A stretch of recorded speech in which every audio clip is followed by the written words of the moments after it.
koagulan ya, itu mungkin bisa tidak melakukan netralisasi, tapi pada umumnya pH di industri pun tidak sama, yaitu berfluktuasi sehingga perlu disamaratakan alirannya ya. Jadi tangki ARES ini, tangki ekualisasi ini fungsinya adalah untuk menyamaratakan aliran, baik itu konsentrasi maupun debit dalam waktu tertentu sampai 2 jam misalnya ya. Situ. Jadi didiamkan di situ 2 jam sehingga terjadi homogenitas, yaitu dengan cara biasanya ditambahkan pengadukan ya, tambah mixer supaya apa? Supaya tadi debitnya rata dan kemudian juga konsentrasinya rata. Kemudian setelah itu netralisasi ya tadi. Kalaupun netralisasi ini tidak dilakukan di ekualisasi, di bak ekualisasi, bisa dilakukan setelah bak ekualisasi. Kita membuat netralisasi di setelah itu, kemudian baru masuk ke unit berikutnya ya. Ini boleh saja, tidak menutup kemungkinan ada seorang pendesain yang tidak menambahkan netralisasi pada bak ekualisasi, tapi pada bak setelah bak ekualisasi ya, itu boleh saja. Kemudian pemisahan minyak ya, pemisahan minyak juga dilakukan di awal ya. Mengapa demikian? Karena adanya minyak ini dan lemak akan mengganggu di pengolahan berikutnya ya, baik di koagulasi fluktuasi maupun di pengolahan biologis, sehingga di awal itu harus dipisahkan, yaitu dengan cara flotasi, mengapungkan ya. Ini berbanding terbalik dengan sedimentasi, yaitu pengendapan. Kalau sedimentasi itu mengendapkan, kita berusaha mengendapkan. Kalau ini berusaha kita mengapungkan supaya terpisah dari air limbah ya, sehingga nanti setelah terpisah dilakukan penanganan selanjutnya, apakah mau digunakan kembali, apakah mau dibakar ya, ataukah mau dilakukan apa ya, itu semua tergantung pada industri yang bersangkutan. Nah, sekarang kita masuk pada penyaringan kasar atau yang namanya screening ya. Nah, penyaringan kasar ini mempunyai fungsi yaitu mengambil padatan ukuran besar ya dari aliran air limbah. Jadi tadi seperti Ibu katakan, ukuran yang besar kira-kira itu sekitar ukurannya sudah mencapai senti ya, sudah mencapai senti, itu dihilangkan di penyaringan kasar ini. Kemudian tujuannya adalah salah satunya melindungi pompa ya dan peralatan mekanik lainnya, dan juga melindungi kerusakan karena aliran air limbah yang mengandung padatan ya. Jadi seperti Ibu katakan, ada yang serat kayu, ada yang serat benang, itu akan menyebabkan penyumbatan sehingga perlu dihilangkan. Terus menghindari juga terjadinya penyumbatan di sistem distribusi perpipaan seperti di valve atau kerangan, atau juga di pompa dan bagian-bagian lainnya. Nah, ini perlu kita turunkan. Itu fungsi dari pengolahan awal dalam hal ini adalah screening ya. Kita akan lihat bentuk screening seperti apa. Jadi bentuk screening itu seperti ini, dalam posisi yang punya kemiringan tertentu sehingga dia bisa menahan air yang melewatnya. Jadi kotorannya akan tertahan di permukaan screening ini. Kemudian nanti baik itu biasanya kalau industrinya kecil dilakukan secara manual ya, dengan memutar ya, selalu memutar. Kemudian misalnya, tapi kalau industrinya sudah besar itu ada alat operasinya secara otomatis ya, secara mekanik, tidak menggunakan manusia. Nah, itu menggunakan energi listrik di sini, sehingga dia akan berputar ya, kemudian nanti akan memisahkan kotorannya itu ke satu tempat yang sudah disiapkan ya.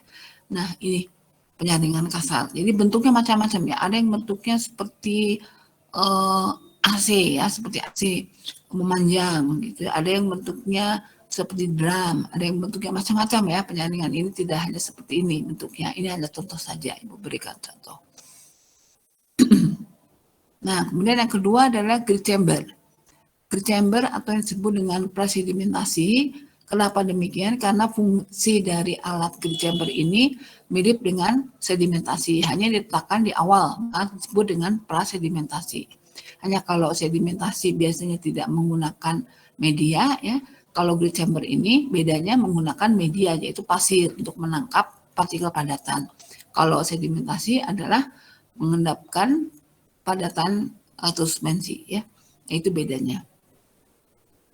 Kemudian penyisian ini pada umumnya adalah merupakan penyisian dengan dengan kotoran yang mempunyai berat jenis lebih besar daripada satu ya, karena dia lebih besar daripada satu sehingga mudah untuk mengendap. Nah, sama seperti tadi fungsinya juga membantu yaitu supaya tidak terjadi kerusakan di pompa, kemudian di katup, kemudian di pipaan dan peralatan lainnya atau akumulasi di bak berikutnya. Misalnya semua tadi kalau tidak dilewatkan di bak chamber ini akan terakumulasi di bak sedimentasi. Jadi nanti bak sedimentasinya penuh dengan padatan yang besar-besar ya, sehingga nanti mengganggu untuk mengendapkan padatan yang suspensi, atau misalnya mengganggu pada bak ekualisasi ya. Pada bak ekualisasi harusnya menyalamatkan aliran, tapi ternyata di bawahnya ada endapan sehingga cepat dangkal ya. Itu pun dihindari ya dengan menggunakan grid chamber atau prasedimentasi ya, atau sedimentasi yang bermedia. Kemudian di sini ditempatkan di awal seperti sebelum pompa intake ya. Jadi sebelum pompa ditetapkannya. Jadi karena kalau sudah pompa dia akan berat pompanya ya, sehingga diendapkan dulu baru kemudian diangkat oleh pompa menuju ke IPAL, instalasi pengolahan. Nah, di sini perlu disampaikan bahwa berat jenis bahan anorganik yang akan dipisahkan di bak prasedimentasi ini berkisar 1,5 sampai 21 2,7 kg per meter kubik. Sedangkan berat jenisnya itu di atas 1 yaitu 1,1 kg per meter kubik. Dan ini juga ada kecepatan aliran tertentu di sini yang disebut dengan velocity waves, yaitu besarnya 0,3 meter per sekon ya. Dan di sini juga waktu tinggalnya sebetulnya nggak begitu lama ya, 10 sampai 15 menit ya. Itu TD-nya. Sehingga kalau kita mau menghitung volume dari bak chamber ini adalah kita harus tahu debitnya, kemudian tahu waktu tinggalnya, kita dapat menghitung dimensi volumenya. Dan kemudian kita lihat kriteria perancangan, berapa panjang dan lebarnya, perbandingannya ya, Mas Ibu di sini. Kemudian kita tetapkan ya, misalnya tingginya itu harus tertentu, misalnya harus 2 meter, sehingga panjang lebar 2:1, kita bisa menghitung berapa dimensi dari grid chamber ini ya, berdasarkan kriteria perancangan. Dan kemudian mendesainnya, ada pipa aliran masuk, ada bak pengendapnya, kemudian kecepatan juga harus diperhatikan, karena kalau kecepatan tidak diperhatikan, maka takutnya partikelit bukan mengendap tapi akan terbawa keluar ya. Itu pun juga harus diperhatikan. Ada hubungannya antara kecepatan ya dengan beban permukaan, kemudian dengan waktu tinggal juga itu nanti ada hubungan. Kemudian kita tempatkan medianya yang di bawah, itu pun juga harus ada ketebalannya berapa, kemudian dan kadang-kadang juga ada yang tidak menggunakan media ya, misalnya hanya dilewatkan seperti sedimentasi biasa, tapi ada juga yang menggunakan media ya. Ini tergantung kepada padatan yang ada di dalam air limbah itu seperti apa ya, karena setiap industri berbeda. Industri makanan akan berbeda, tidak ada serat-serat, tidak ada benda-benda padat yang besar ya. Jadi mungkin tidak perlu menggunakan media. Jadi tergantung kepada karakteristik dan limbah yang masuk ke dalam pengolahan ya. Nah, kemudian di sini kita masuk pada tangki penyeragaman, yaitu equalization tank. Nah, di sini seperti yang Ibu sebutkan tadi, bahwa tidak ada aliran air limbah dari industri itu yang mempunyai karakteristik dan debit, yaitu pertama konsentrasi dan debit yang sama dari waktu ke waktu. Sehingga di sini untuk menyeimbangkannya maka diperlukan tangki penyeragaman aliran atau disebut dengan ekualisasi. Nah, di sini kita katakan bahwa untuk mendesain bak ini maka biasanya ditambahkan mixer ya sebagai pengaduk. Di sini fungsinya adalah untuk menghomogenkan, juga untuk penyedia oksigen. Ditakutkan pada bak ekualisasi ini ada mikroorganisme ya yang tidak kita tumbuhkan tapi ada dari air limbah, kemudian dia melakukan degradasi ya. Degradasi tapi mungkin secara anaerob karena tidak ada oksigen sehingga akan timbul H2S dan bau ya. Nah, itu tidak dikehendaki, maka tambahkan mixer agar ada oksigen. Kalau ada oksigen ini akan bagus malah ya, akan mengurangi BOD ya, nanti di pengolahan biologis jadi tidak berat. Jadi dikurangi di awal sini. Nah, ini kita lihat bahwa ada debit minimum, ada debit maksimum, kemudian kita buat supaya debitnya itu rata-rata keluar dari tangki ekualisasi ini. Nah, untuk mendesain bak ekualisasi ini tentunya tidak begitu saja kita hanya menghitung berapa volume dan berapa waktu, berapa debit dan waktu sehingga dapat volume, tapi ini memerlukan suatu perhitungan yang pengamatan dari setiap hari kira-kira dalam waktu 2 minggu. Dalam waktu 2 minggu sampai dengan sebulan itu diamati keluarannya itu setiap harinya seperti apa polanya. Nah, pola dari debit yang keluar ini kita buat kurva nantinya. Kita buat kurva pada saat dia minimumnya berapa, pada saat maksimumnya berapa, sehingga kita dapat kurva minimum dan maksimum. Ya, minimum dan maksimum, kemudian nanti kita tarik garis di kurva maksimum dan di kurva minimum, maka itu adalah kurang lebih volume yang harus disiapkan. Ya, volumenya supaya bisa menampung air limbah tadi ya.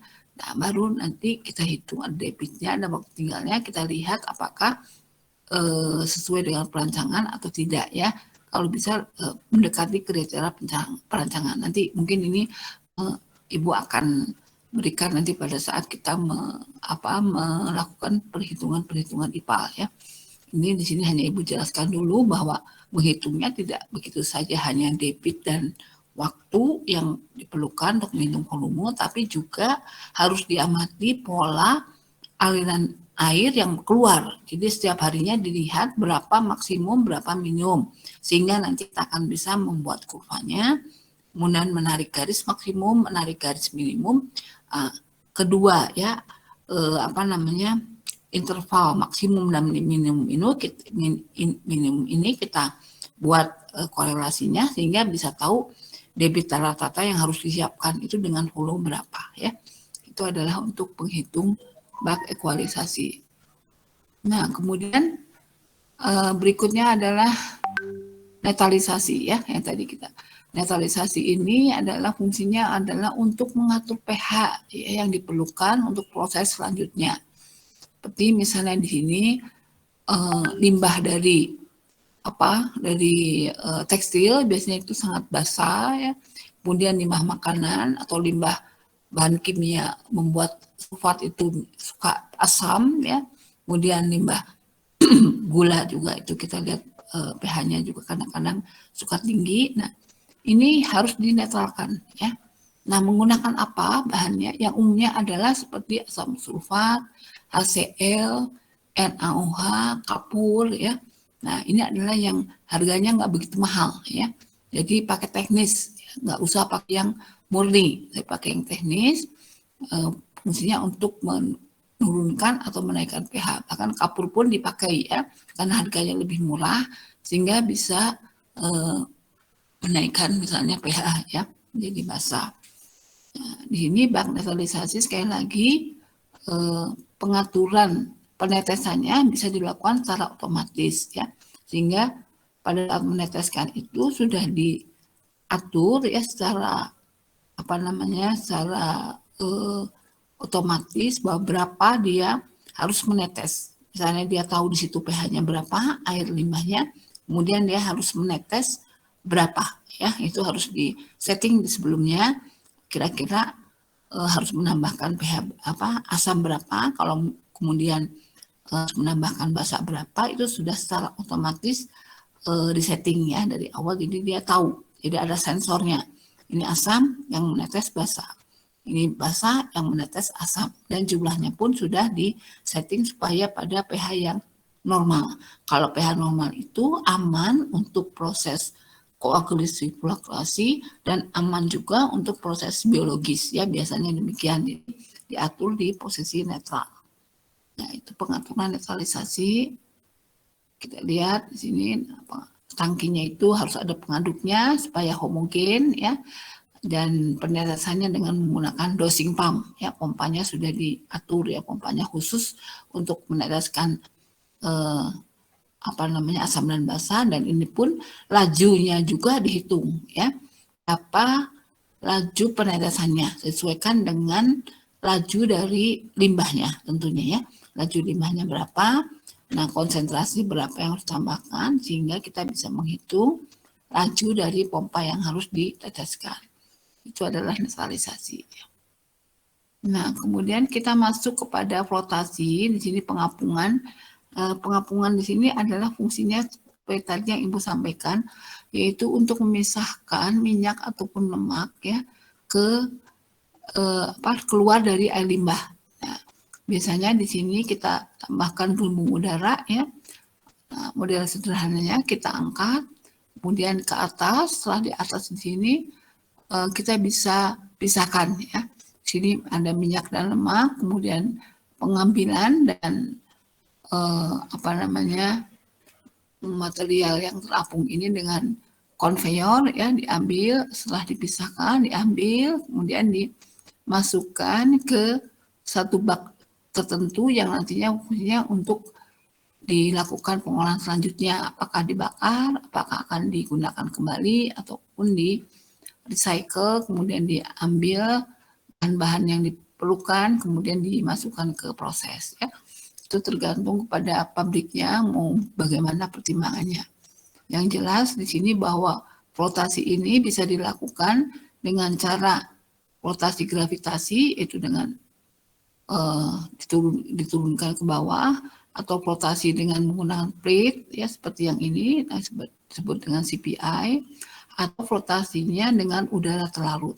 Ini udara terlarut ini kita masukkan, sengaja kita apungkan ke atas, ya. Kalau plate ini turun ke bawah hingga minyaknya terpisah ke atas, air limbahnya turun ke bawah, ya, dipisahkan secara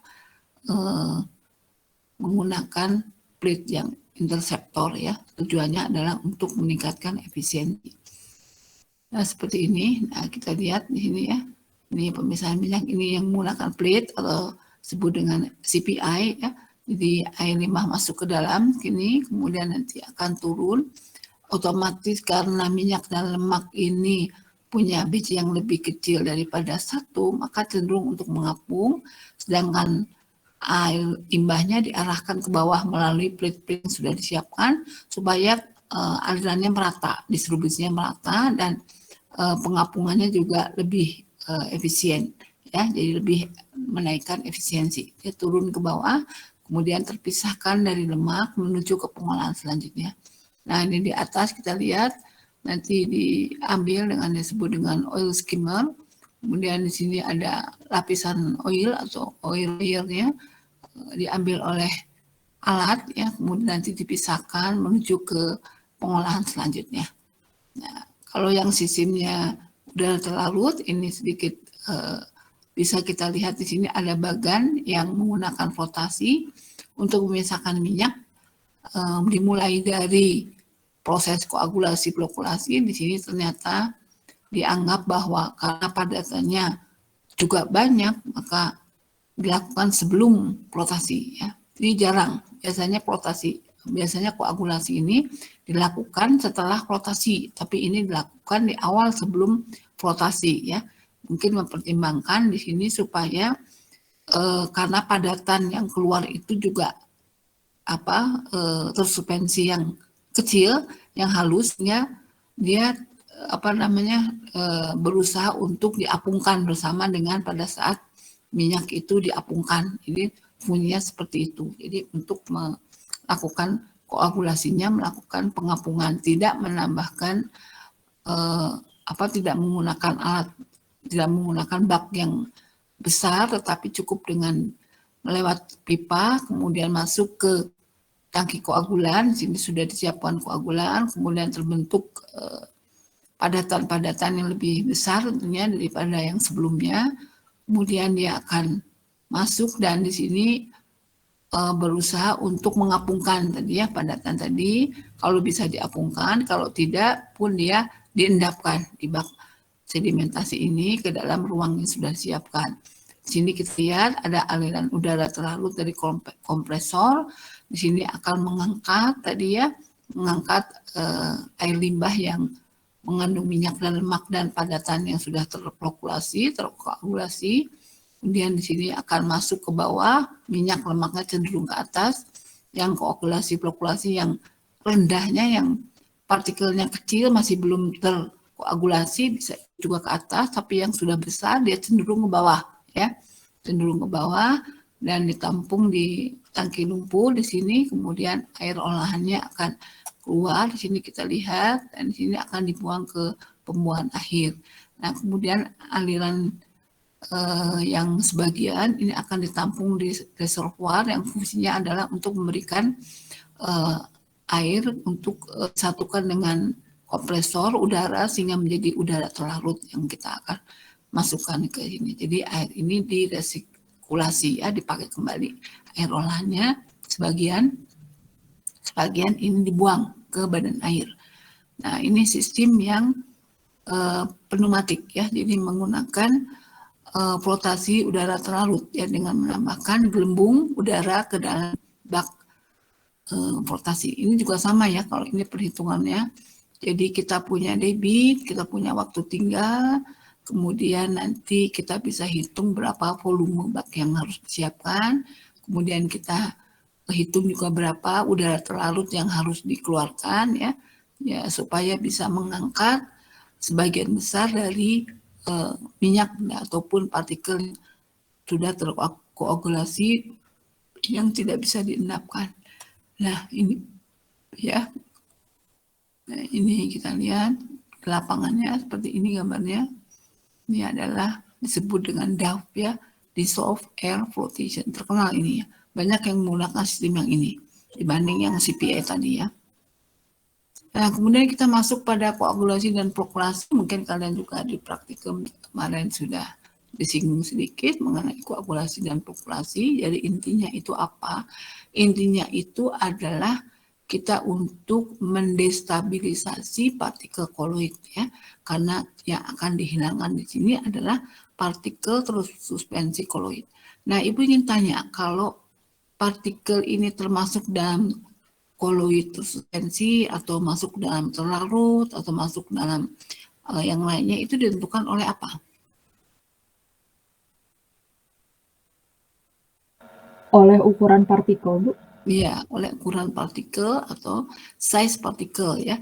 Maka kita harus tahu ya, kalian harus membuka-buka kembali catatan bagaimana ukuran partikel itu di mana posisi daripada padatan suspensi koloid ini ya. Jadi padatan suspensi koloid ini merupakan padatan yang cukup ringan ya dan diameternya juga kecil sehingga susah untuk diendapkan. Nah, oleh karena itu maka kita harus menambahkan sesuatu yaitu mendestabilisasi muatan dari partikel koloid dan suspensi ini yang pada umumnya di dalam air limbah itu ada bermuatan negatif ya.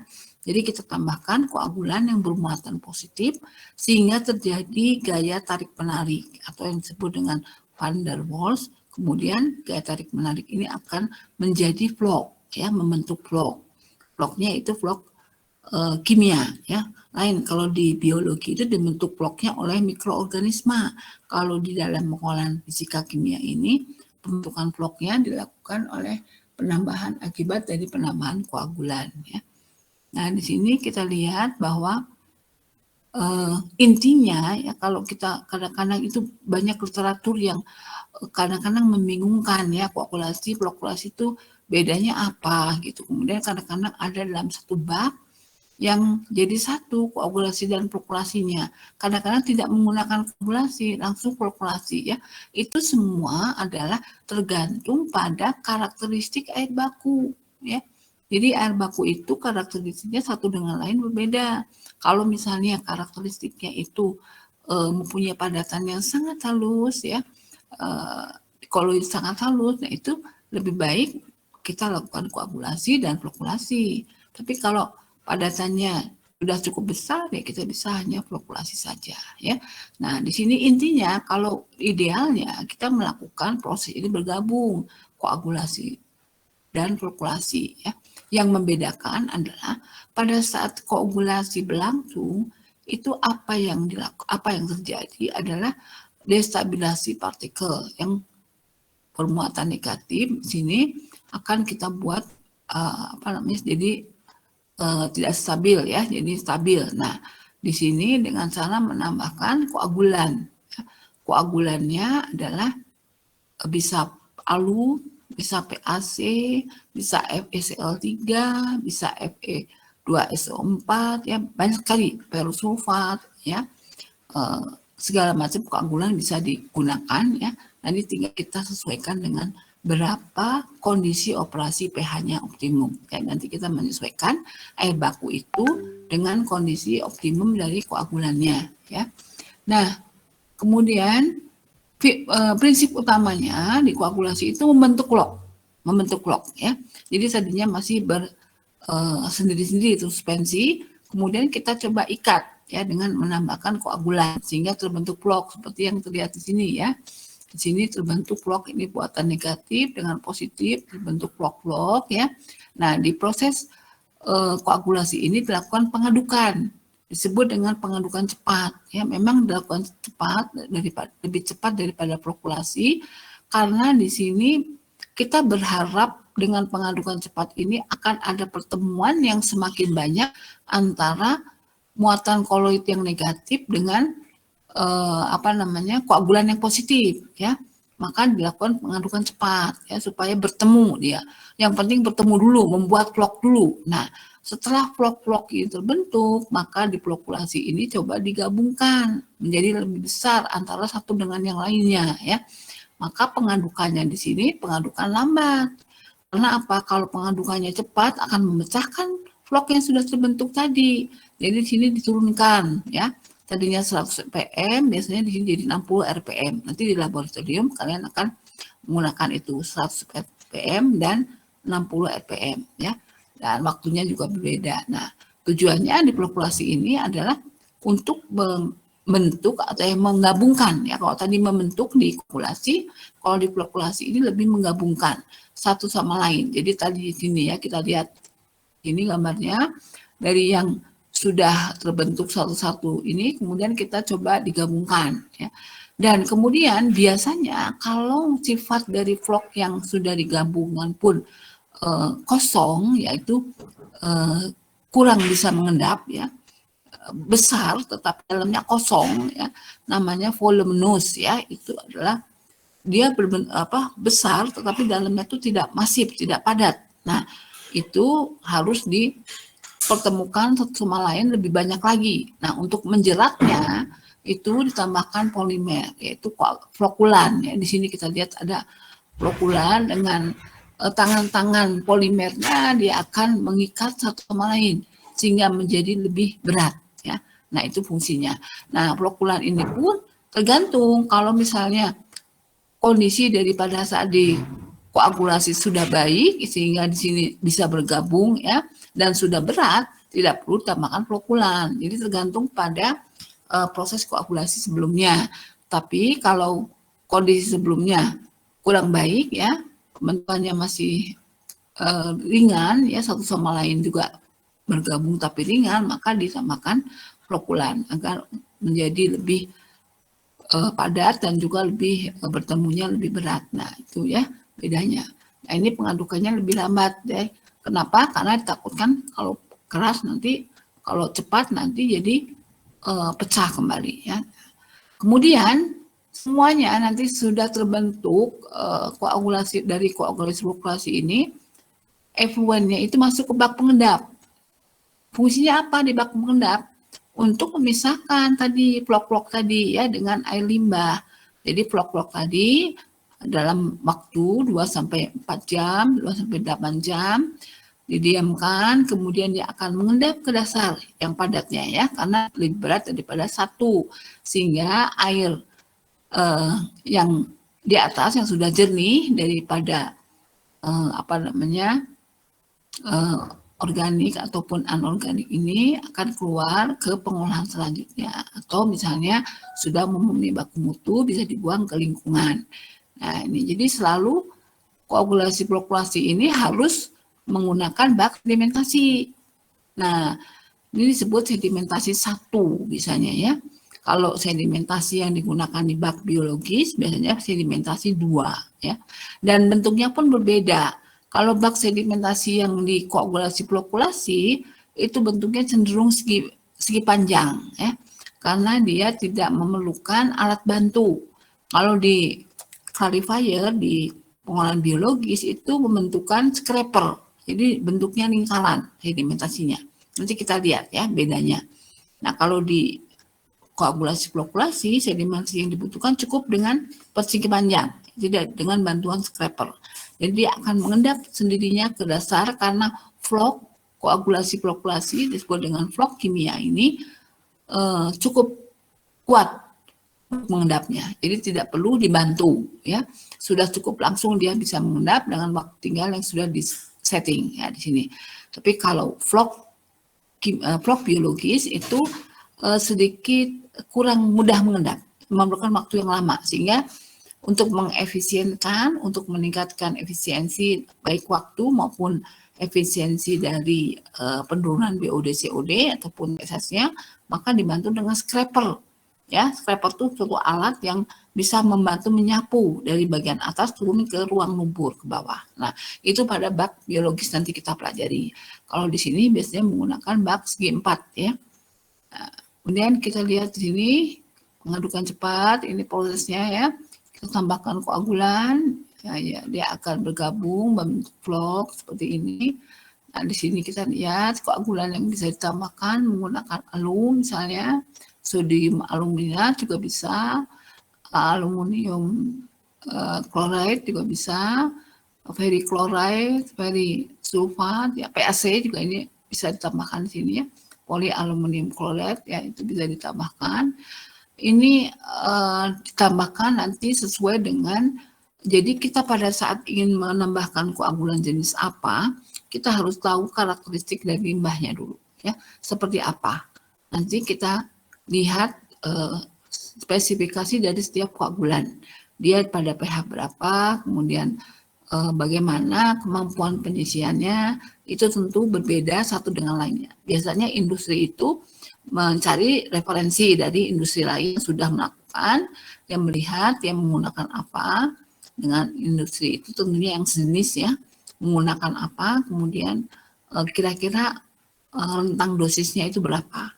Nanti pada saat dia melakukan jar test supaya tidak berulang-ulang. Jadi supaya sekali jar test kemudian ketahuan berapa dosis optimumnya ya. Tidak usah harus mengulang-ulang ya. Nah, tentunya informasi range dari dosis ini pun harus dicari ya berdasarkan literatur.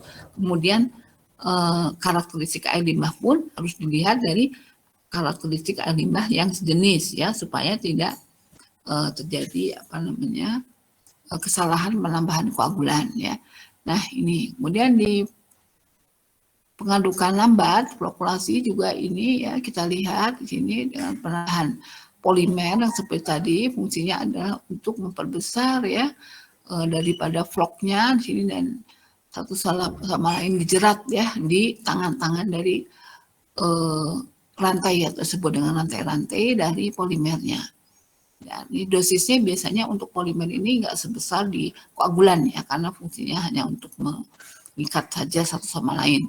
Tidak seperti dosis koagulan yang setiap satu partikel koloid kita tambahkan koagulan ya.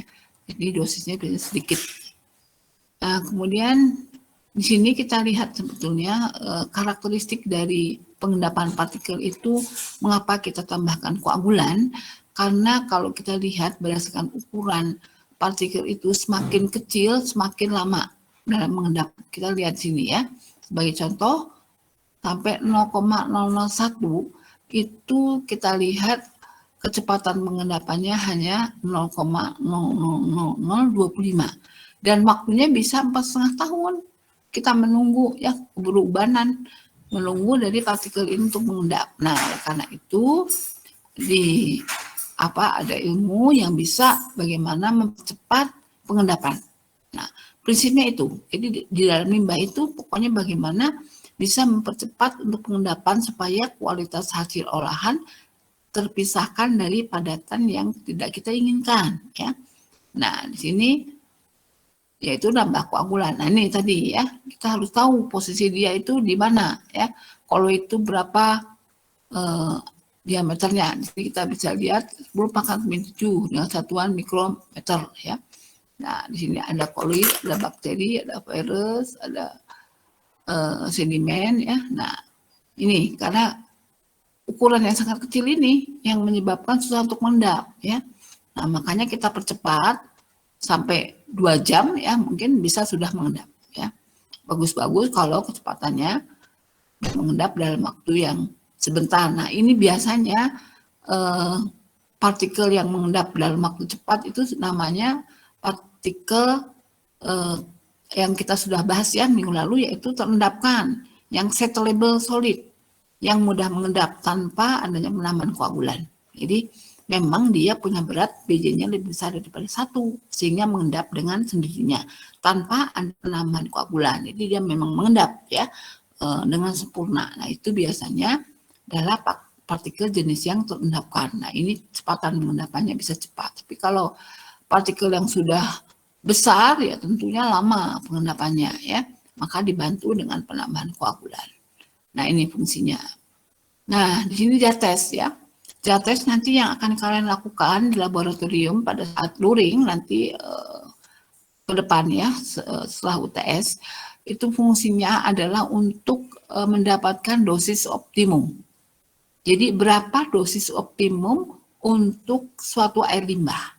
Ya, misalnya nanti diberikan limbah laundry atau diberikan limbah tahu atau limbah yang lainnya, kita tahu berapa dosis optimum yang harus ditambahkan supaya nanti bisa menyisihkan partikel tersuspensi, ya, tersuspensi padatan koloid ini. Jadi supaya nanti sudah keluar dari air limbah dalam kondisi yang nilai TSS-nya sudah berkurang dan bahkan bisa mencapai baku mutu, ya.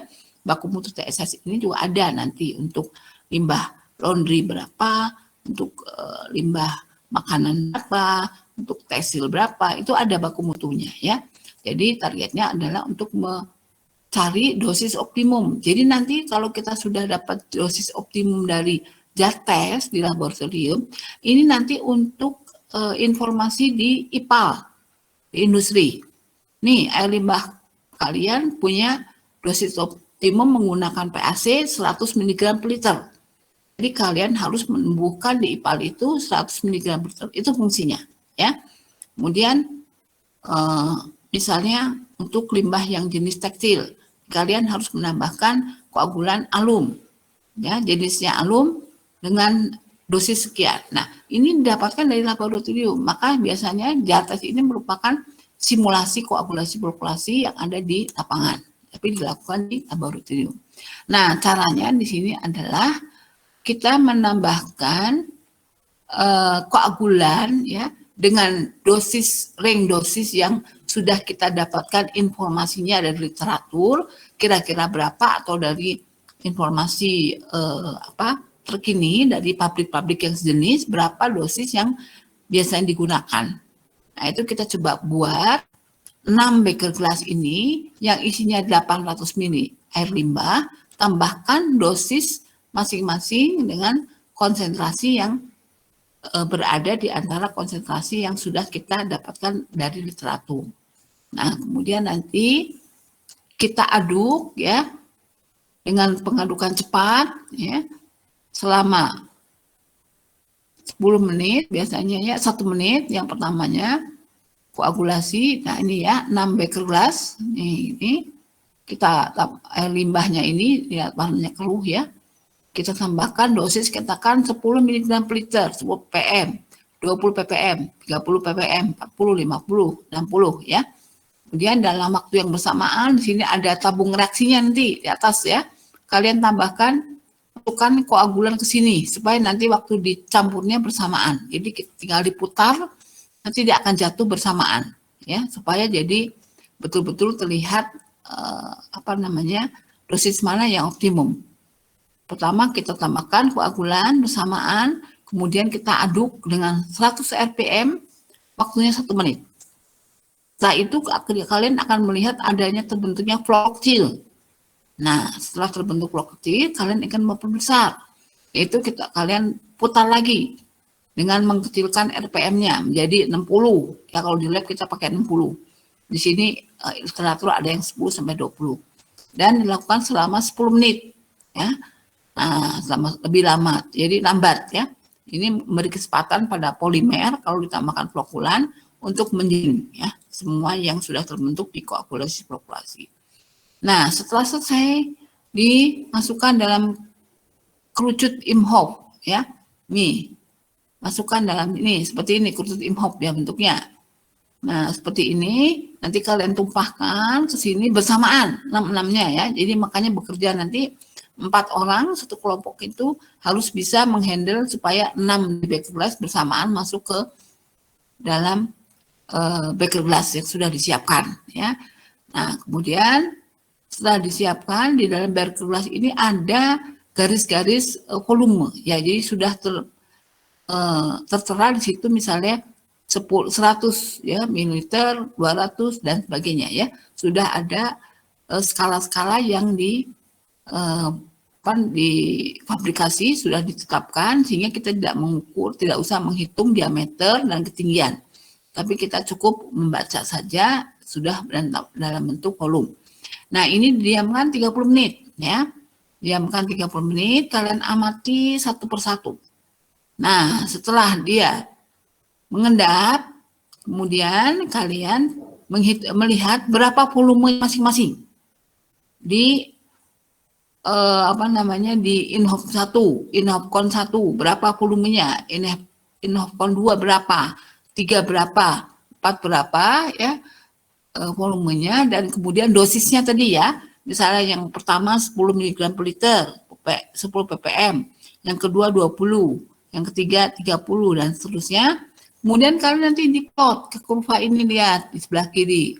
Jadi di sini antara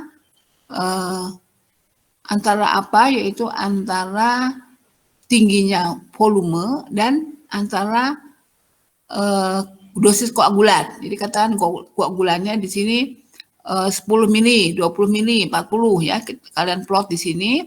Nah, harus terbentuk kurva seperti ini. Ada yang maksimumnya, ada yang minimumnya, maksud Ibu ya. Ada yang minimumnya. Karena kalau tidak bentuknya seperti ini, kalian harus melakukan lagi, harus memperkecil range-nya ya. Jadi makanya Ibu minta nanti kalau melakukan itu harus lihat literatur. Kira-kira di range berapa ya supaya tidak melakukan berulang-ulang. Nah, kalian lihat di sini yang paling minimum di berapa, kemudian sisa kekeluhan kalian ukur sisanya. Di sini di bawah diendapkan, kemudian sisa kekeluhan itu di atasnya kalian ambil sampelnya ya. Dalam beker glass dibawa ke alat turbidimeter. Kalian ukur berapa kekeluhannya ya. Nanti kalian plot juga ya kekeluhannya itu. Kalian plot nanti di sini kurvanya. Kalau ini Ibu tidak buat ya. Ini di sebelah kiri dengan misalnya dengan penurunan dari kekeluhannya, misalnya di keadaan ini misalnya dengan volume endapannya. Nah, ini kita lihat sisa kekeluhannya bagaimana. Jadi sisa kekeluhannya pasti bentuknya harus kebalikan ini. Nah, kebalikan ini. Jadi titik maksimumnya di daerah sini. Ya, dia bentuknya pasti gini. Nah, harus begini. Harus begini sehingga di sini kita bisa tarik garis yang minimum ini dengan yang maksimum di sisa kekeluhan ya. Jadi ini adalah sisa kekeluhan, kemudian volume vlognya nanti pasti akan begini bentuknya ya, volume vlognya yang besar mana. Kemudian nanti kalian tarik ya, tarik garis antara yang ini minimum dan yang maksimumnya. Nah, inilah dosis optimum. Ya, di sini misalnya 12, di sini 12 mg per liter. Kalian tarik ke atas, satu lagi nanti ada kurva. Nanti di praktikum tes harus seperti itu dapatnya ya. Kalau nggak seperti itu harus melakukan berkali-kali supaya mendapatkan kurva ini. Nah, itu adalah dosis optimum ya. Jadi dosis optimum itu dengan cara mendapatkan pertemuan dua kurva, yang satu ada minimumnya ya, kekeruhan yang terendah, yang satu ada volume yang terbanyak, yaitu bentuknya kebalikannya. Nah, nanti tarik garis antara yang maksimum dan minimum ini, itulah dosis dari koagulan optimum ya. Nah, pada saat kalian melakukan pengamatan terhadap pengendapan selama setengah jam, kalian juga selain mengambil sampel untuk kekeruhan, kalian ambil diukur pH-nya. Ingin tahu bahwa pada pH berapa dosis optimum ini terjadi ya. Nah, di sini pada pH berapa ya? Ini kita lihat. Oh, di sini kok nggak ada ya pH-nya. Nah, ini kok nggak ada pH-nya. Ibu izin bertanya. Iya, iya. Ibu, tadi di saya kurang jelas.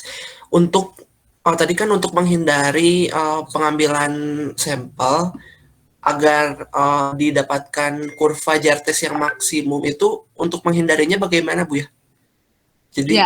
Jadi harus mencari literatur ya, mencari literatur yang limbahnya sejenis itu biasanya menggunakan dosis berapa, di antara sekitar berapa. Nah, kalian kembangkan, misalnya dapat informasi sekitar 20 mg per liter, maka kalian kembangkan ke bawah dan ke atas. Jadi dari 5, 10, 15, 20, 25, 30 gitu maksudnya. Jadi untuk menanggulangi supaya kita mendapatkan dosis optimum itu, kita harus mendapatkan informasi dari pengolahan limbah cair ya dengan industri yang sejenis, supaya nanti akan mendapatkan dosis optimum. Kalau kita menebak-nebak boleh saja, tapi berkali-kali nanti nggak dapat aja. Jadi nggak dapat dosis optimum. Jadi bisa garisnya bisa lurus. Kalau garisnya lurus, kita nggak bisa menentukan mana yang disebut optimum. Optimum itu adalah dosis di mana terjadi titik balik ya, ada titik baliknya. Nah, itu bisa optimum. Kalau nggak ada titik itunya, ya kita nggak bisa menentukan. Sehingga makanya perlu informasi dari industri yang jenis, kira-kira berada di antara berapa untuk menggunakan pH-nya apa, untuk menggunakan dosis koagulan jenis apa. Ya, karena alum dengan PAC bisa berbeda. Mungkin dapat dua-duanya dosis optimumnya, tapi untuk alum biasanya lebih banyak, misalnya 200 mg per liter. PAC hanya misalnya 50. Makanya industri biasanya mempertimbangkan dari cost-nya.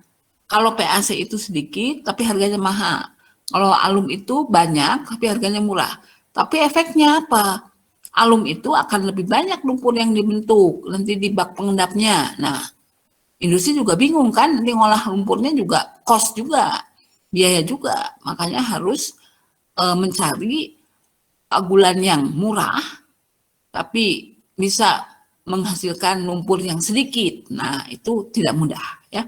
Jadi harus mencoba-coba semua koagulan tentunya ya. Nah, seperti itu. Maksudnya itu. Tadi yang tanyakan itu maksudnya? Ya Bu, baik, terima kasih. Ya. Ini kok kurvanya Ibu hilang kayaknya ya. Kurvanya ini ada satu lagi itu kurvanya adalah di atas. Nah, ini kok sama dua-duanya salah nih. Ini betul-betul nih ya. Kalau ini adalah optimum dosis ya, yang ini. Nah, kalau ini kalian nanti sisa kekeruhannya itu, jadi efluennya kalian ukur juga pH-nya ya. Kalian ukur pH-nya, kalian plot juga di sini di setiap dosis ini. Sehingga kalian tahu nih pada dosis ini optimumnya misalnya 12 ini ya. Kalian pada dosis 12 ini kira-kira pH-nya berapa? Di pH berapa ya. Jadi kira-kira pH yang optimumnya misalnya 6,5 ya. Nah, nanti informasi ini untuk di IPAL. Jadi kamu gunakan nih dosis optimumnya harus 6,5 supaya dosis optimumnya tercapai. Nah, kenapa demikian? Karena dosis optimum itu sangat berpengaruh terhadap pembentukan vlog, ya. Jadi kalau kita menambahkan koagulan di bawah dosis optimum daripada pH optimum daripada koagulan, itu vlog yang terbentuk akan terlarut kembali. Nah, kalau terlarut kembali kan efisiensinya jadi turun. Nah, ini tidak diinginkan. Kita menginginkan dosisnya optimum, pH-nya juga optimum, sehingga hasil efisiensinya tinggi. Itu kan larinya, ya larinya ke sana. Makanya di sini informasi pH penting. Jadi jangan sampai misalnya kalau menggunakan alum kita dosis optimumnya kita tidak tahu, sehingga kita menggunakan dosis 4,5 misalnya, padahal 4,5 itu pH daripada 4,5 itu melarutkan kembali vlog yang sudah terbentuk, ya. Nah, itu dihindari. Nah, makanya mengapa di sini pada saat mengukur kekeruhan juga sekalian mengukur pH-nya, supaya kita tahu bahwa pH optimum untuk kondisi operasi optimum dosis itu adalah sekian, ya. Nah, baik, ada yang tanyakan sampai sini? Silakan, ada yang menanyakan? Ibu izin bertanya. Ya, silakan. Ibu biasanya untuk mengukur pH itu kan kalau kekeruhan tuh biasanya kalau memakai kertas pH tuh biasanya kan kertas pH-nya juga ikutan gelap-gelap gitu. Misalkan kalau limbahnya itu gelap, berarti mengukur pH-nya pakai kertas atau pakai indikator pH, Bu? Pakai pH meter, ya. Oh, pH meter. Iya, nanti pakai pH meter, pakai elektroda, ya. Nanti diambil sampelnya, kemudian kalian bawa ke pH meter, ada alatnya, pakai elektroda, dicelupkan, nah, nanti ketahuan di secara digital berapa, 6,5, 7, berapa, itu akan terbaca oleh kita, ya. Jadi tidak menggunakan kertas pH. Kertas pH itu hanya digunakan untuk hal-hal yang kira-kira harian, ya, untuk pemeriksaan misalnya lumpur aktif harian, pH-nya boleh pakai itu, tapi untuk memastikan berapa yang betulnya itu bisa pakai pH meter, ya. Oke, Faisal. Izin bertanya, Bu. Iya, silakan. Misalnya, Bu, nanti pas dicek itu pH-nya tuh apa ya? Kan ini menentukan pH optimumnya ya, Bu, ya. Nah, misalnya nanti si limbahnya itu pH-nya belum optimum, itu ditambahkan apa ya, Bu? Ya, makanya kalau misalnya dia itu di posisi kita, makanya dari awal ya kita dicek dulu ke air bakunya berapa. Kemudian kita lihat spesifikasi dari koagulan. Dia itu berada pada pH berapa optimumnya. Misalnya seperti PAC. Dia itu lebih bagus kalau pH-nya netral. Jadi pada saat dicek pH-nya air limbah itu tidak netral, maka kita netralkan. Misalnya asam, kita tambahkan kapur, ya, supaya basah. Kalau basah, kita tambahkan asam, sulfat, supaya dia netral. Nah, masuk ke dalam koagulasi flokkulasi ini harus dalam posisi netral. Supaya nanti, kalaupun dia turun, tidak sampai di bawah range optimumnya, gitu, Ageng. Baik, Bu. Terima kasih, Bu. Iya. Baik, yang lain? Sudah jelas ya, kita kembali lagi. Ya. Nah, itu tadi ya kita menentukan dosis optimumnya dengan kemudian nih jenis koagulan jenis reaktor koagulasi flokkulasi di lapangan. Jadi di lapangan di industri itu jenis koagulasi flokkulasi sangat bervariasi, ya. Ada yang memisahkan antara koagulasi, flokkulasi dan sedimentasi, ada yang menyatukan koagulasi, flokkulasi dan sedimentasi dalam satu bak yang disebut dengan aselerator. Ada juga yang hanya menggunakan flokkulasi, kemudian sedimentasi, ada. Jadi sangat bervariasi. Semua ini tergantung dari pendesain, dan tentunya pendesain ini juga sudah melihat karakteristik air baku. Mungkin saja air bakunya mengandung padatan yang tidak terlalu kecil, sehingga dengan flokkulan sudah bisa, atau mungkin saja air bakunya ini perlu koagulasi terpisah, perlu flokkulasi, ya. Semua itu tergantung pada pendesain. Nanti kesepakatan antara pendesain, konsultan dengan pihak industri untuk berargumentasi dan untuk menyamakan persepsi sehingga dibuatlah IPAL ya.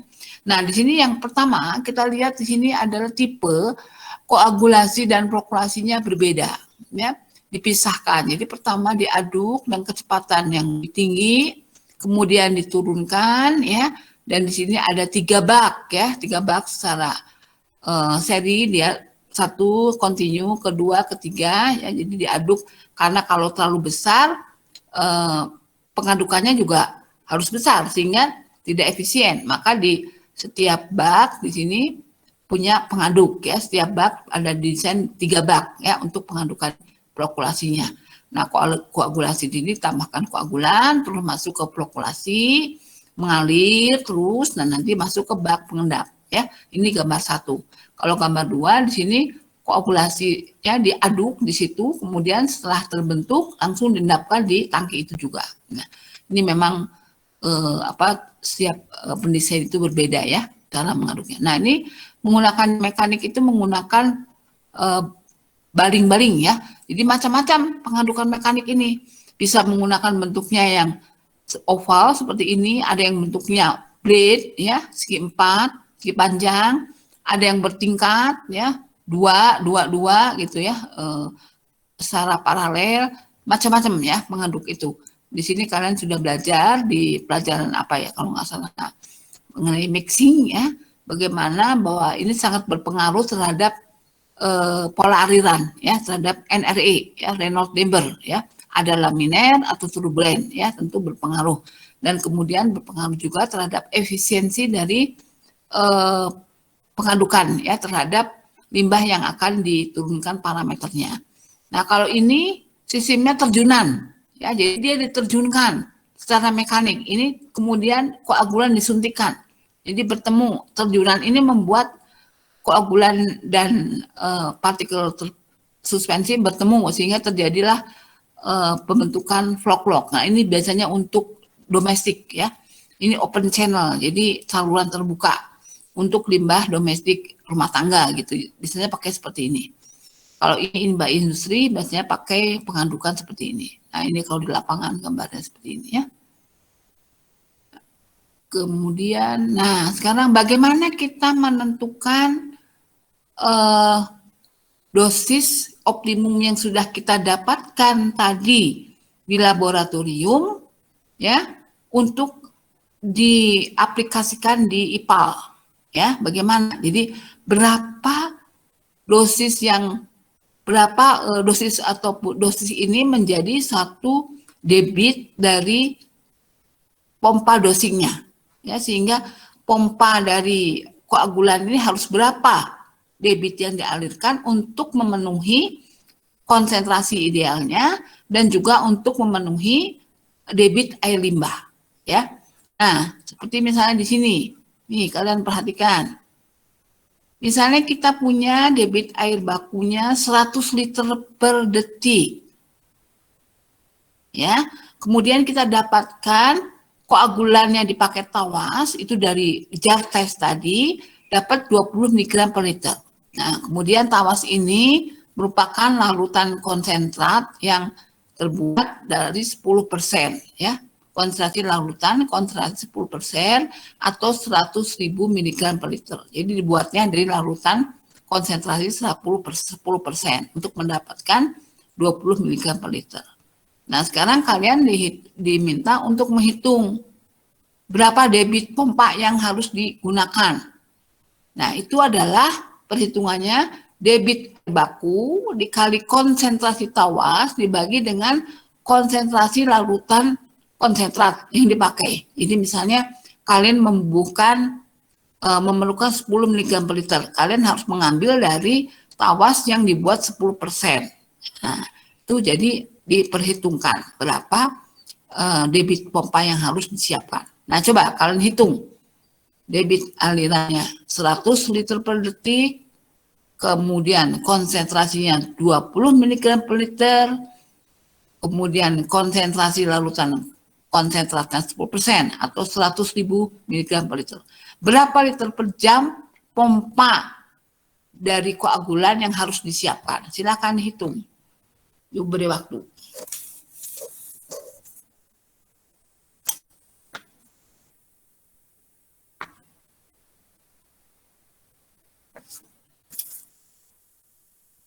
Ini Bu, hasilnya 0,02 liter per jam. 0,02. Coba yang lainnya. 0,2 liter per jam, Bu. 0,2 liter per jam. Yang lainnya. Ada 5. Coba 5 orang. Ibu, Betul? saya sudah mencoba, hasilnya Iya. 0,02 liter per jam. 0,02 liter per jam. Terus yang lain. Coba, betul nggak menghitungnya? Oh iya Bu, sama 0,02 liter per jam. 0,2 liter per jam. Oh, Ibu, 0,2, maaf, tadi maaf. saya 0,02 liter per jam. Saya lupa pindahin ke jam tadi. Oh, 0,02 liter per jam. Kira-kira berapa liter per menit ya? Coba dibuat liter per menit berapa?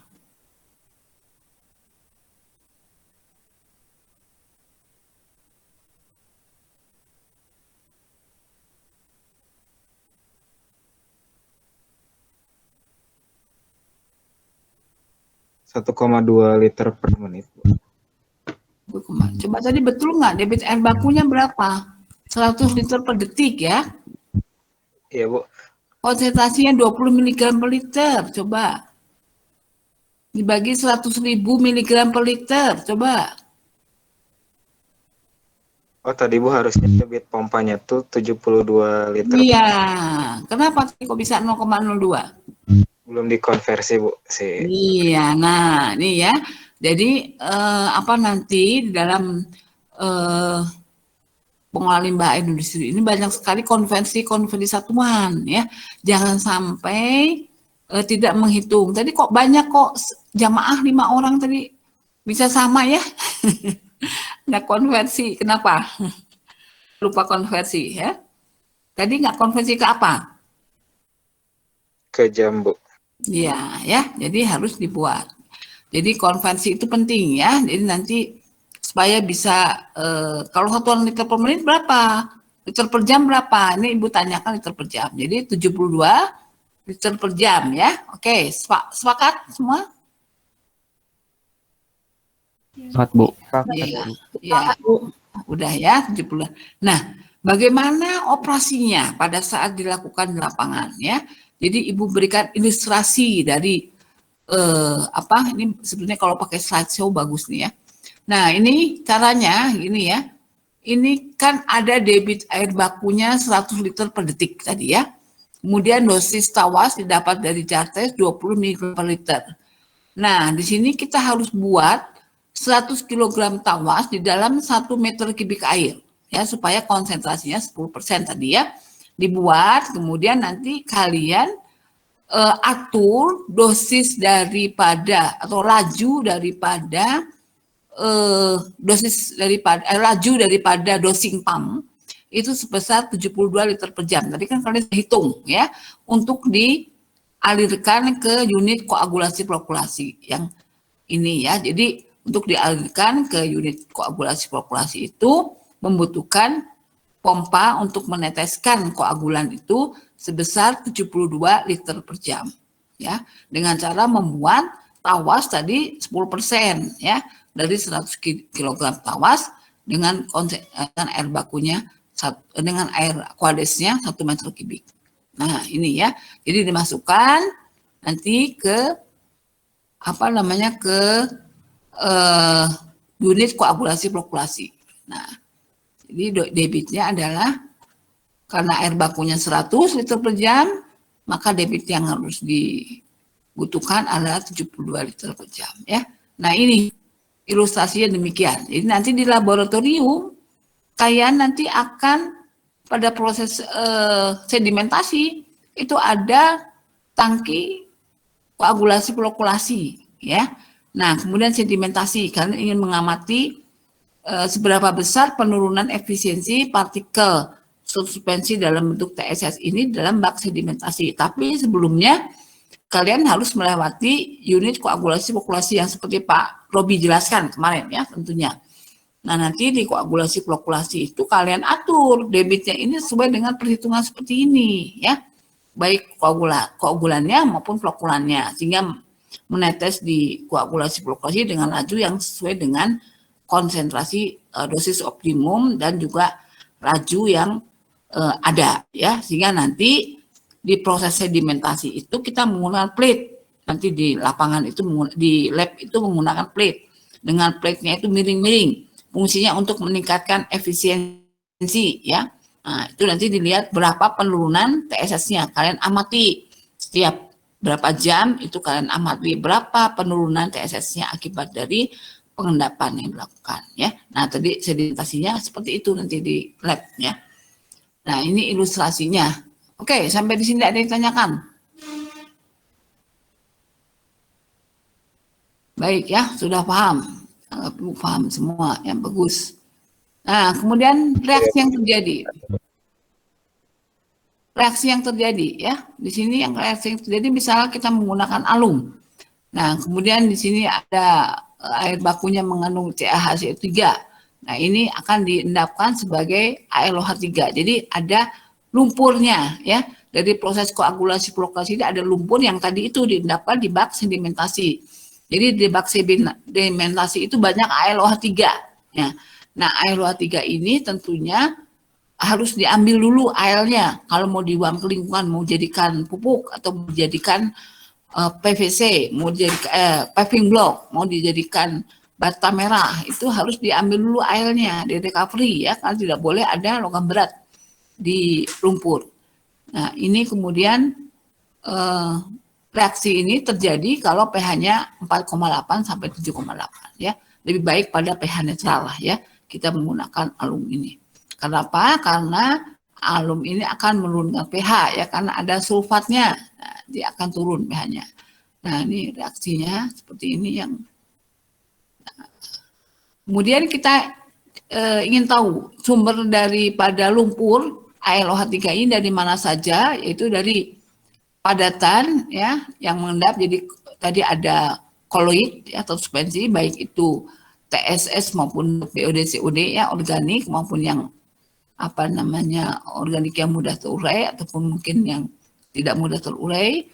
Kemudian flok ini berasal dari alum ya, seperti alum hidroksida, yaitu makanya menjadi ada di dalam lumpur. Kemudian juga adanya impurities, kotoran dari alum yang digunakan, misalnya banyak kotoran, itu juga mengendap sebagai lumpur. Jadi yang mengendap sebagai lumpur itu adalah flok kimia yang terdiri dari koagulannya sendiri ya, kemudian terdiri dari gabungan antara koagulan dengan partikel yang tersuspensi koloid, kemudian juga adanya pengotor. Nah, itu terbentuk. Nah, ini bisa dihitung sebenarnya berapa volume lumpur yang terbentuk, itu bisa dihitung ya.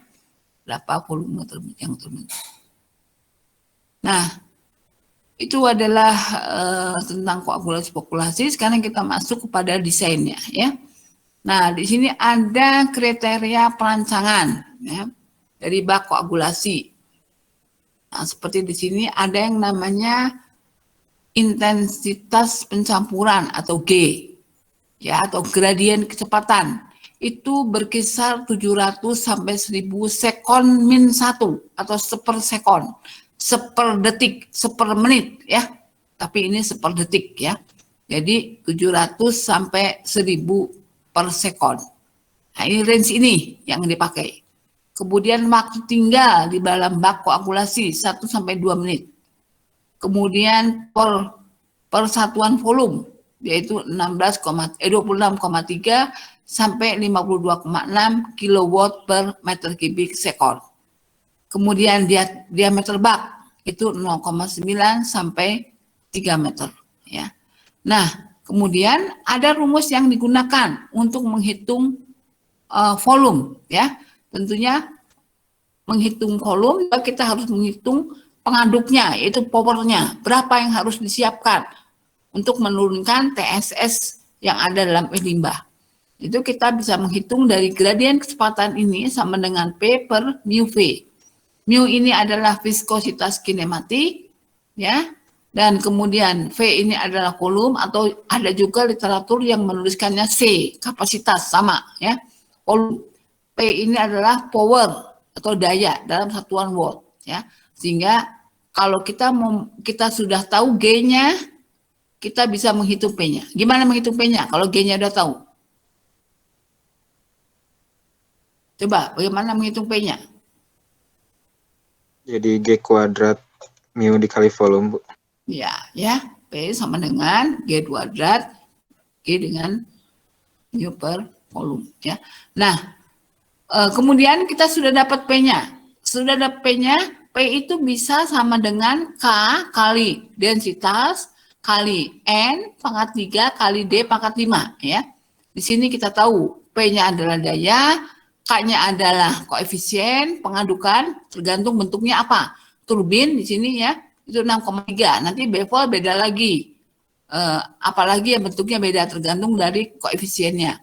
Kemudian kali densitasnya, fluida, kemudian kali dengan N-nya, putarannya per detik per sekon, kalikan dengan diameter dari pengaduknya ya. Nah, kalau kita sudah dapat P, maka kita bisa mendapatkan berapa D-nya, diameter dari pengaduk yang kita pilih itu berapa, supaya mendapatkan kondisi efisiensi yang optimum ya. Jadi kita tahu K-nya, kita lihat di literatur menggunakan seperti tipe apa, densitasnya ada, N-nya juga putarannya per detik itu sudah tertentu, kemudian D-nya diameternya bisa kita hitung berapa diameter yang harus disiapkan untuk menghasilkan P yang diinginkan ya. P ini tentunya nanti juga bisa dari sini juga kita bisa, kalau kita udah tahu P-nya ya, ada tahu Q-nya kan, kita ada waktunya, kita bisa dapat volume ya. Kalau enggak juga dibalik, misalnya kita dapat G, kita bisanya informasinya itu dari GT, G kali T. Nah, G kali T berapa nilainya, ada G-nya, sehingga kita tahu T-nya. T-nya itu dengan debit kita bisa dapatkan volume ya. Seperti itu. Nah, ini di bak koagulasi ini bisa menurunkan padatan tersuspensi sebesar 80-90%. Makanya kalau industri yang padatan tersuspensinya tinggi, ya kita baik gunakan koagulasi flokkulasi ya, supaya bisa diturunkan dengan baik ya. Nah, di sini juga bisa menghilangkan BOD, COD. Nah, kenapa kita bertanya, kenapa di dalam koagulasi flokkulasi bisa menurunkan COD BOD, sedangkan COD BOD itu adalah parameter untuk biologis ya. Nah, tentunya bisa ya. Kenapa? Yaitu untuk organik yang sifatnya mudah terurai ya, organik ya, organik koloid. Nah, itu bisa diturunkan karena dia akan diikat oleh koagulan ya, jadi bisa turun juga ya, tapi tidak sebesar di pengolahan biologis ya. Dan tentunya di sini organiknya juga yang sulit diurai secara biologis ya, jadi bisa diturunkan di koagulasi flokkulasi. Nah, itu kemudian untuk yang flokkulasi ini punya nilai G-nya lebih kecil, 20-75 1 per sekon. Kemudian di sini nilai GT-nya 100.000 sampai 10.000 sampai 100.000. Kemudian waktunya 10 hingga 30 menit ya. Nilai G-nya ini sudah diulang lagi ya, nah, ini. Kemudian nilai GT-nya dalam waktu ini. Jadi ini adalah untuk flokkulasi. Kalau untuk koagulasi tadi di atas ya. Nanti sama, nanti kita akan latihan. Kita akan hitung berapa volume yang dibutuhkan, berapa efisiensi, berapa powernya, berapa diameter pengaduk, kita akan latihan ya, supaya kalian bisa terampil menghitung koagulasi flokkulasi supaya mendapatkan efisiensi yang tinggi. Oke, sampai di sini ada yang ditanyakan?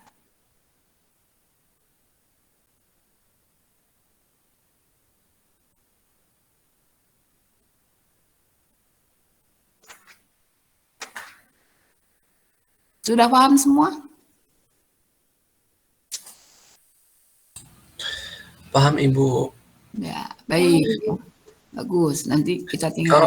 Ibu, Ya, berarti nanti akan ada contoh soalnya ya, Bu ya? ya, nanti akan berikan latihan-latihan, nanti kalian yang mengerjakan ya, supaya kalian paham. Oke, ada yang ditanyakan sampai di sini? Jangan lupa Rosida foto kelas ya untuk administrasi Ibu. Baik, Ibu. Ya, ada yang tanyakan sampai di sini? Ya, kalau tidak ditanyakan mungkin kita akhiri dulu, nanti kita lanjutkan minggu depan dengan contoh-contoh soal ya, supaya kalian bisa lebih paham ya terhadap perhitungan koagulasi fluktuasi. Dan nanti juga kita bisa menghitung berapa lumpur yang terbentuk ya akibat proses koagulasi fluktuasi. Karena lumpur ini menjadi satu problem sekarang di industri. Sampai-sampai industri itu diberikan satu kemudahan ya untuk mengolah lumpurnya. Selain bisa digunakan sebagai batu bata atau paving block ataupun pupuk, juga boleh membakar ya, asal nilai kalornya tinggi sesuai dengan nilai kalor dari bahan yang bisa terbakar, seperti misalnya batu bara gitu ya. Jadi nilai kalornya harus tinggi.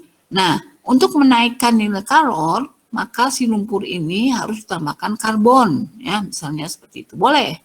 Jadi karbon ya, tambahkan karbon aktif misalnya. Nah, sekarang sudah banyak membuat karbon dari bahan yang biomas ya, bahan yang bisa terdegradasi, tidak bahan yang berbahaya. Nah, itu bisa juga kita gunakan, tambahkan karbon sehingga punya nilai kalor yang tinggi, juga bisa menurunkan warna ya, sekalian menurunkan warna apabila limbahnya itu agak berwarna.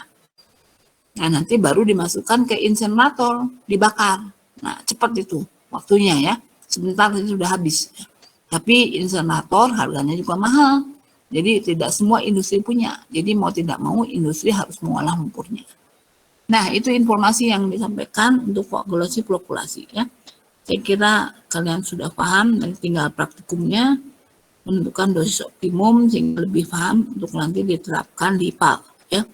Jadi kita akan mencoba juga belajar di IPAL-nya ya, seperti apa kondisi yang sebenarnya di lapangan ya, dan kita harus melakukan SOP seperti apa ya untuk mendapatkan dosis optimum ini, kemudian efisiensi daripada pengolahan di koagulasi fluktuasi supaya sesuai dengan perancangan. Baik, kalau ditanyakan, Ibu akhiri saja mungkin kuliah kita hari ini. Apakah ada yang tidak bisa melakukan absen? Atau sudah semua? Silakan jangan lupa absennya. Raisya tidak bisa, Ibu. Nggak bisa? Iya. Siapa yang nggak bisa? Siapa? Semuanya nggak bisa. Saya terlewat tadi, Bu. Tapi bisa yang lainnya kan? Yang Bisa, lain Bu, bisa, bisa. Ibu. Bisa. Jadi hanya beberapa yang nggak bisa ya. Iya, Bu, tadi terlewat, Bu. Oke, nanti Ibu absen kan ya. Yang penting kalian masuk. Makanya Ibu harus absen rupanya ya. Supaya ketahuan masuk atau tidak. Ya, coba Adi. Udah. Adi ada, Bu. Ageng.